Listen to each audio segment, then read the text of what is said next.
ನೂತನ ಸಚಿವ ಸಂಪುಟ ರಚನೆ ಬೆನ್ನಲ್ಲೇ ಸಚಿವ ಸ್ಥಾನ ಕೈತಪ್ಪಿ ಅಸಮಾಧಾನಗೊಂಡಿರುವ ಹಾಗೂ ರಾಜೀನಾಮೆ ನೀಡುತ್ತಿವೆ ಅಂತ ಹೇಳಿಕೆ ನೀಡುತ್ತಿರುವ ಶಾಸಕರಿಗೆ ಮುಖ್ಯಮಂತ್ರಿ ಡಿಕೆ ಶಿವಕುಮಾರ್ ಅವರು ಕಟ್ಟುನಿಟ್ಟಿನ ಎಚ್ಚರಿಕೆ ನೀಡಿದ್ದಾರೆ.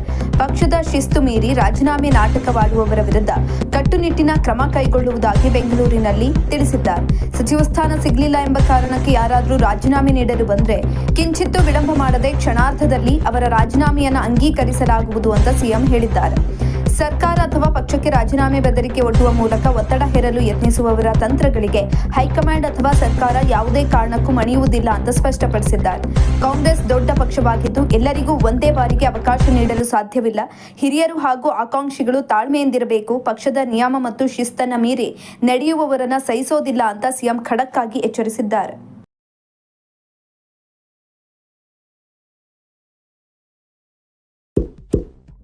ಇಂತಹ ಇನ್ನಷ್ಟು ವಿಡಿಯೋಗಳಿಗಾಗಿ ಲೈಕ್ ಮಾಡಿ, ಫಾಲೋ ಮಾಡಿ, ಶೇರ್ ಮಾಡಿ.